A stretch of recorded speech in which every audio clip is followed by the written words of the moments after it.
it's just good to know this is why so many people are like, look, if you're eligible, if you earned it, not if it was given to you, Correct. you earn the VA home loan benefit. If you earn the benefit, use the benefit.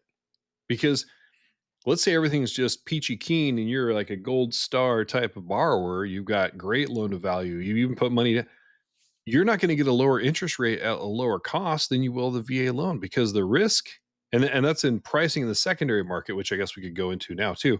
So if it's less risky, the price is going to go down a little bit. And you see that reflected in VA loan rates on purchases all the time. Like you run the same scenario, apples to apples comparison, except for conventional versus VA loan.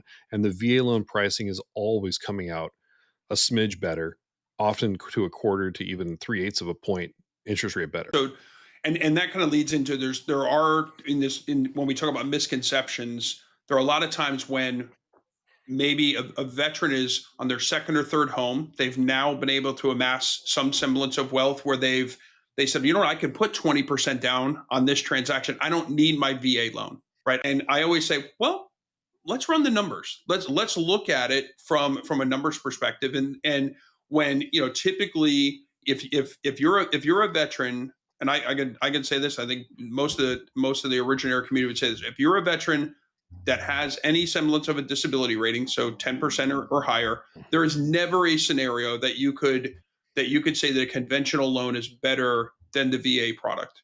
To some of the points that you talked about, although you may qualify. So if you qualify for the full spectrum of products, you qualify for conventional, you qualify for VA, you qualify for FHA, USDA, whatever it is. If you run them apples to apples, the VA loan is always going to be superior. I don't think I could even come up across a scenario that it wouldn't be